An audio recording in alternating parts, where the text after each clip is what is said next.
Students, this is your moral value book, and in today class we will read the chapter number 5. Name of this chapter is diligence. Diligence means होता है जो बहुत ही ज़्यादा hard working होता है, कठिन परिश्रमी होता है, उसको हम diligence कहते हैं.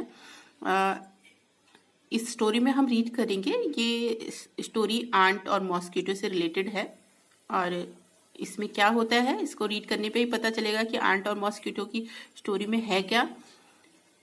Everybody should be diligent. Read the story about diligent ant and lazy mosquito. हर एक कोई कठिन मेहनत करने वाला होता है, परिश्रमी होता है, हार्ड वर्किंग होता है. और अब हम इस रीड करेंगे स्टोरी को और इसमें जानेंगे कि जो मेहनती आंट यानी चींटी है और लेजी आलसी मॉस्किटो है उसके बारे में.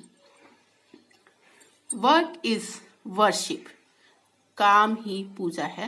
तो इसके बारे में जानेंगे कि कैसे वर्क वर्शिप है.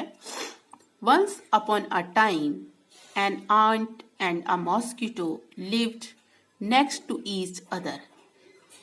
एक समय की बात है कि एक चींटी और एक मॉस्किटो एक दूसरे के साथ रहते थे. यहाँ पे देखिए दिखाया हुआ है, आंट है ये और ये मॉस्किटो है. ठीक है. दे वर neighbours.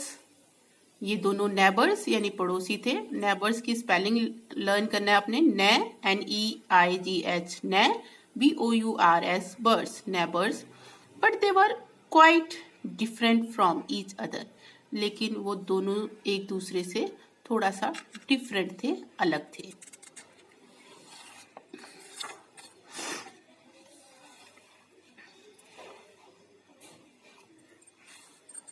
The ant was very hard working. Ant जो थी वो बहुत ही हार्ड वर्किंग थी यानी मेहनती थी. But the mosquito was very lazy. लेकिन मॉस्किटो जो था वो बहुत ही आलसी था, सुस्त था. The ant never sat idle. वो कभी भी जो है आराम से बैठता नहीं था और कोई भी हार्ड वर्क नहीं करता था. She was always seen doing something or the other.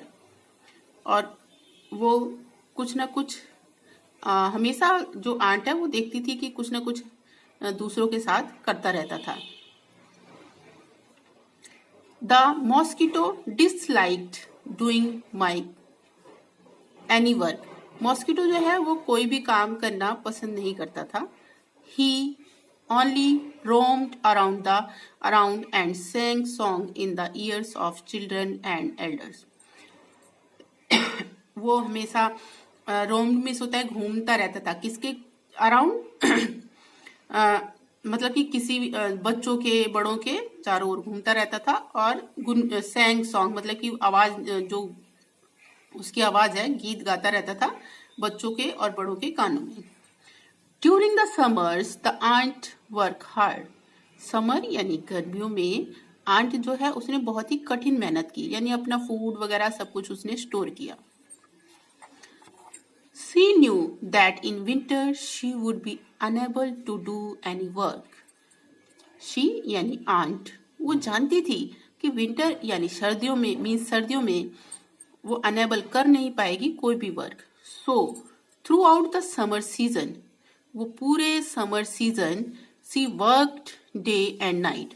उसने दिन और रात काम किया to collect food in her ant hill. Ant hill जहाँ पे उसका घर होम होता है उसको आंट हिल बोलते हैं. तो उसने वहां पे अपना सारा फूड इकट्ठा किया फॉर द विंटर सीजन, सर्दियों के लिए. But the mosquito was lazy. लेकिन मॉस्किटो जो है वो बहुत ही लेजी था, सुस्त था. He did not care at all. उसने कभी इसकी केयर नहीं की. He continued visiting people's house. वो कंटिन्यू यानी लगातार लोगों के घरों में ही जाता था. And sang song in their ears.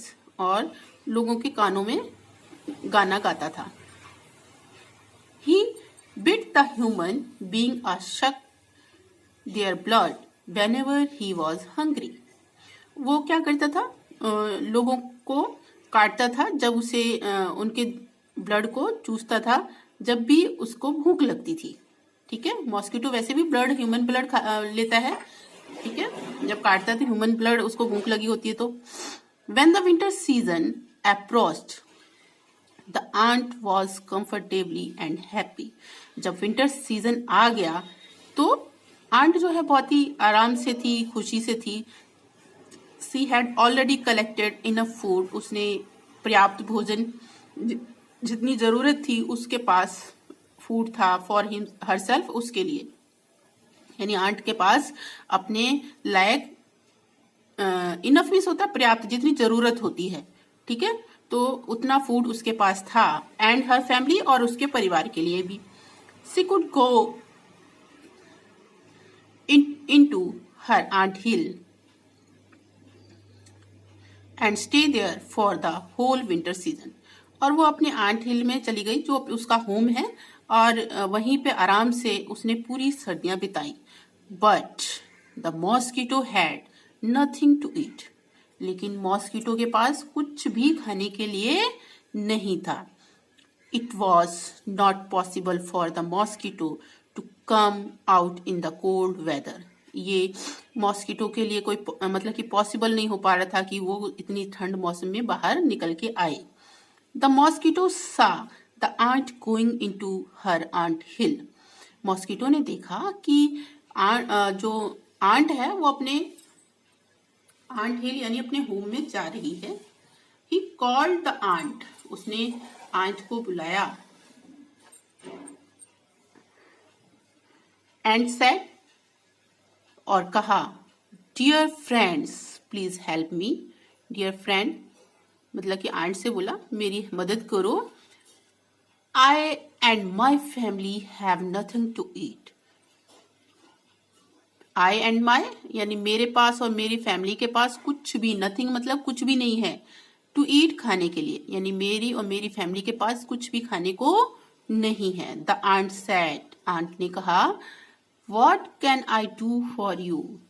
तो मैं आपके लिए क्या कर सकती हूँ.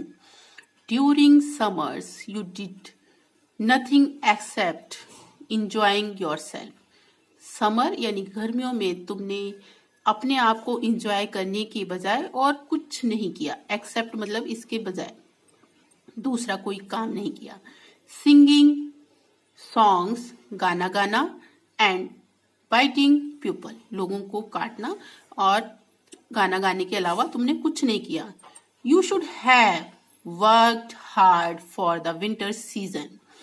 तुम्हें विंटर सीजन के लिए वर्क हार्ड करना चाहिए था. No one can help you now. अब तुम्हारी कोई भी हेल्प नहीं कर सकता है. Even God helps only those who help themselves.